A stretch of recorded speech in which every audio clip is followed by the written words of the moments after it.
My name is Olivia, and I turned 68 this year. At the end of last year, my husband, with whom I lived, suddenly passed away from cancer. I found myself moving in with my eldest son, Noah. Originally, my husband and I lived in the detached house where Noah's family now resides. When Noah got married and I had a child, we moved to a nearby one-bedroom apartment, passing the house to Noah and his family. Noah had started his own business, and with unstable income and an inability to take out a loan, my husband decided to give up the house for the sake of his grandson. When we handed over the house, it was beautifully renovated and felt brand new. After that, Noah was blessed with 3 children. We occasionally played with our grandchildren and celebrated birthdays together at a nearby restaurant, maintaining a good relationship. However, when my husband's cancer was discovered and understood to be terminal, he worried about my well-being. He called Noah and asked him to take care of me and to live together once he was gone. I tried to reassure my husband, telling him that I was still healthy and could live alone, but he wouldn't budge. Unable to defy his father's last wish, Noah agreed to live with me. The truth is, ever since we gave up the house, I hadn't been inside Noah's home. I hesitated to visit, thinking his wife, Emma, might not appreciate it. So when I arrived, I encountered a shocking scene. Trying not to be a burden, I had minimized my belongings when I moved to Noah's house. The house was a small 2-bedroom, with one room on the second floor and one on the first.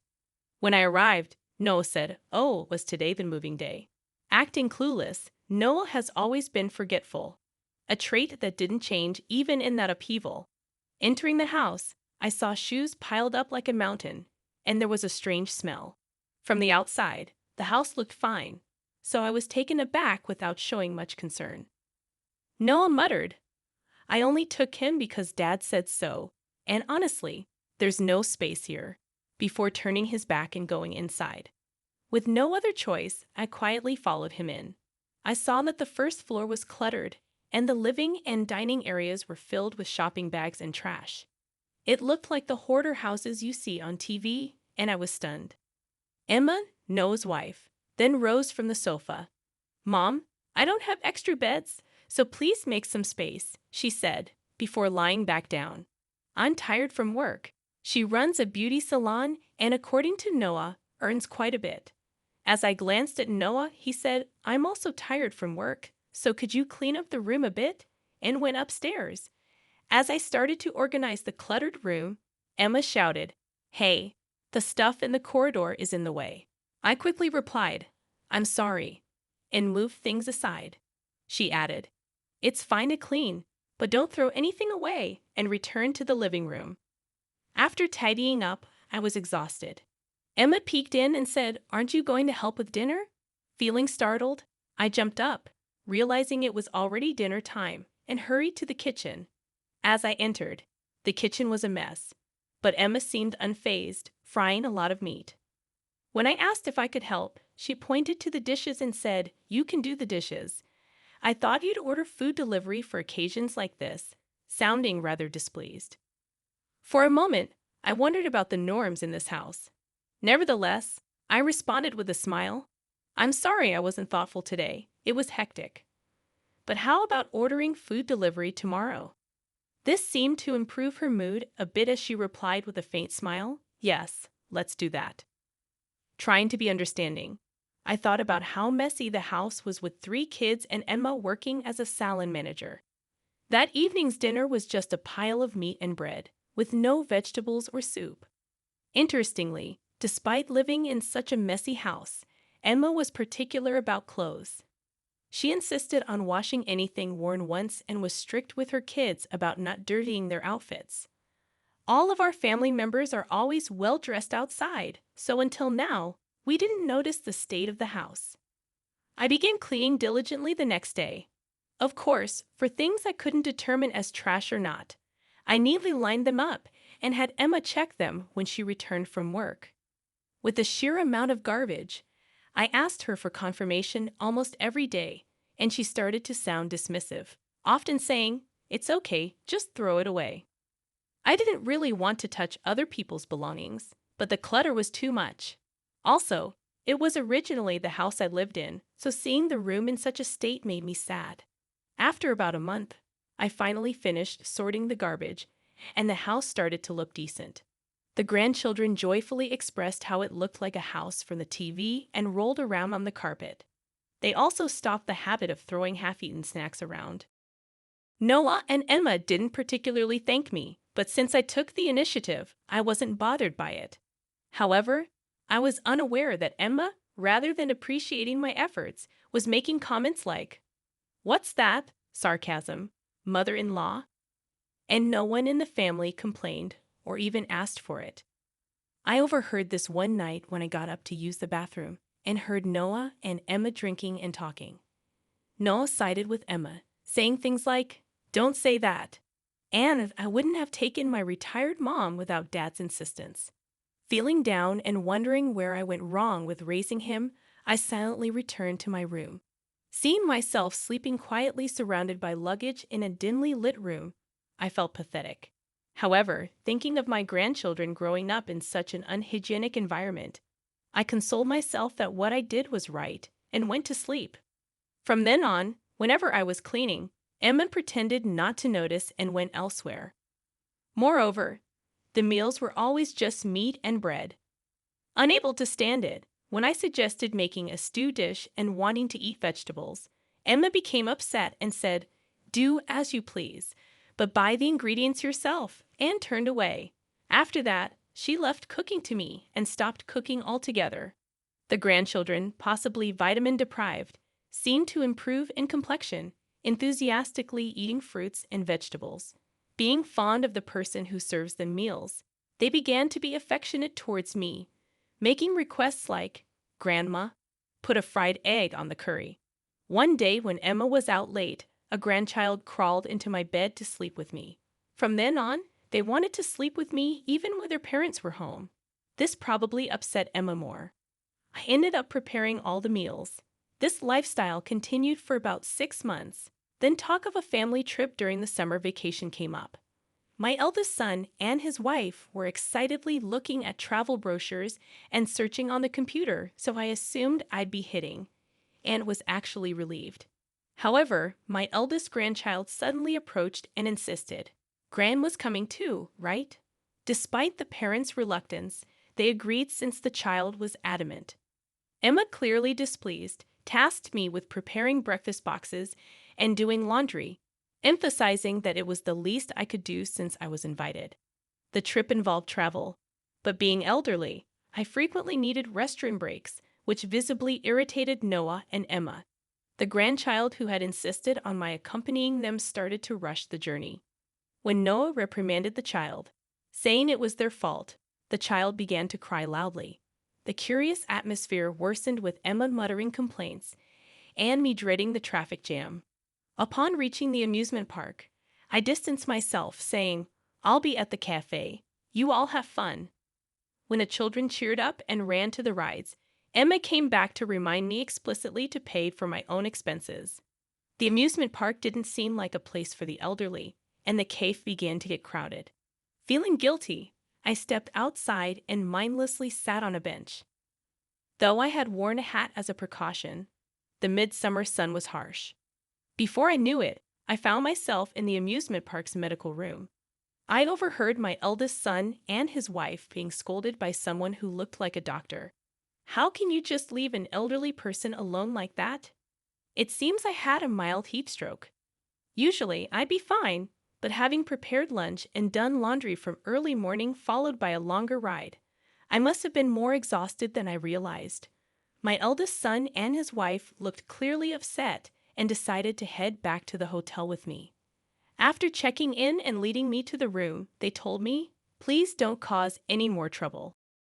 Feeling dizzy, I lay down in the quiet room and began to ponder what I was doing with my life. I'd always been too busy with household chores and looking after my grandchildren to have such thoughts. This vacation was clearly not planned with my well-being in mind. Despite having forced me to prepare meals and do laundry early in the morning, there was no concern shown for my health. After I fell ill, I gazed at the ceiling and thought, if I were to grow old and fall ill, they would probably leave me unattended like this. Even now, when I manage the household, I'm treated as a burden. I realized I had harbored hopes for the son I'd wore with such love and pain, but those hopes were misplaced. I decided I might need to prepare myself for the worst and drifted into sleep. Around 6 o'clock p.m., I heard my grandchild's voice. "Grandma, are you okay?" Emma looked at me with concern. She seemed to have come back from the amusement park early because she was worried about me. Behind her, her parents were whispering amongst themselves. Emma said, "Mom, Dad, I need to talk to Grandma. Can you stay here for a bit? Since there are play areas in the hotel." She took the younger children with her. Once they were gone, Emma snapped, "You should know better. Isn't it a luxury for someone like you to be on vacation? You should go home and clean since you're so good at it." The trip was planned for 2 more days, including the amusement park and visiting the art exhibitions and museums, which I thought I could partake in. I responded, "You want me to go back now by train?" To my innocent question, my eldest son angrily replied, "What else do you expect? We only took you in because of Dad's last wish. Don't think you can freeload the vacation." That statement solidified a vague resolution that had been forming in my mind.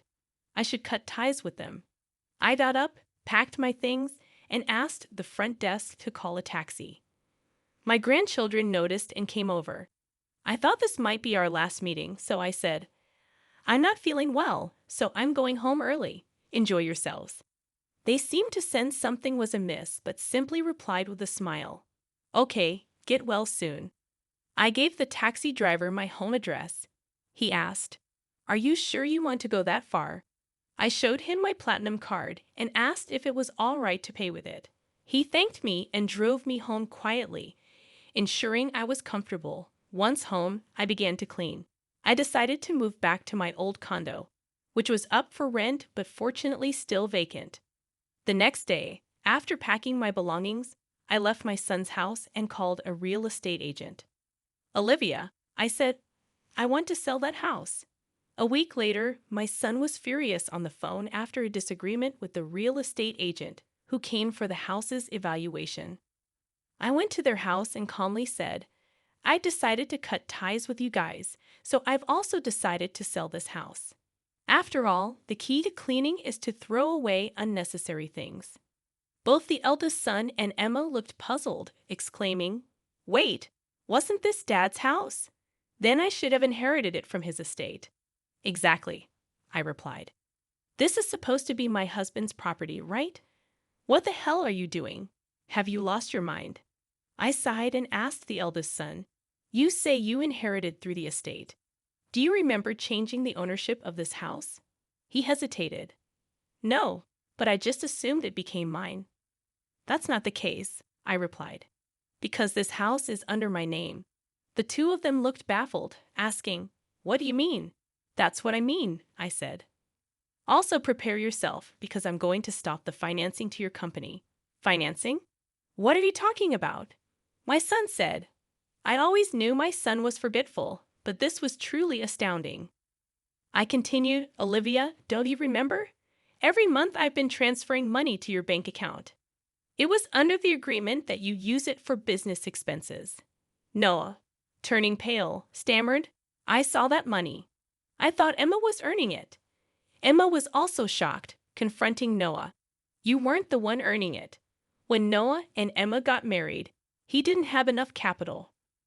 So, being fond of my grandson, I decided to provide financing. Since it would likely be considered an inheritance if it was under an individual's name, I set up a personal asset management company to make the investment. I believed I had explained it to Noah properly. However, since he started his business around the time he got married, as time passed, he must have mistaken it for Emma's income. Coincidentally, the name of the company sounded similar to Emma's beauty salon, which probably added to the confusion. Then Noah suddenly exclaimed, "Wait, there were investments even after Dad passed away. So it's not Emma's company, right?" Olivia responded, "I've been telling you. I'm the CEO of that company." Noah was stunned, looking at me as if I had just been shot. Emma was equally shocked. Olivia, I said. I kept silent because I didn't want to tarnish your father's reputation. But the one who had assets was me. I inherited their assets when they passed. This inheritance was considered personal property, so it didn't become joint property with my husband. Noah exclaimed. Wait, what? Hold on. Noah continued. Wasn't it something Dad had? Olivia replied. As I've told you repeatedly, your father had almost no inheritance. It's natural to assume that one would inherit from their father. So Noah and Emma's confusion was understandable. However, thinking one would inherit without any formal procedures makes me doubt my son's intellect. Initially, the reason Noah started his business was that he'd get fired wherever he worked. Noah would say, they just don't see my worth. We weren't sure how to help, but we thought that letting him have free rein with the inheritance wouldn't end well. So we kept providing capital and loans. Noah mistakenly thought of it as Emma's income and used it for living expenses and his business. Meanwhile, Emma's beauty salon business wasn't going well, and she had almost no income. However, she seemed to be carelessly relying on Noah's perceived earnings. Noah said, I thought I was going to inherit this house. I'd always listened to what Dad said, Emma exclaimed. Wait, wasn't this house under your name? Emma continued. The renovation was finished, so I thought you bought it. Emma, spitting in anger, glared hatefully at Noah. I was utterly exasperated with the two of them. From now on, you two will have to handle your own matters, I declared, preparing to leave. Just then, Emma grabbed my shoulder tightly. Mother-in-law, she trembled. Don't you care about your precious grandchildren? Coldly, I replied, we can't choose our parents. I may have made mistakes raising my child, but indulging your father won't be good for my grandchild either. With that, I left. Behind me, Noah and Emma were bitterly blaming each other. It's your fault. What about you? In the end, the house was sold.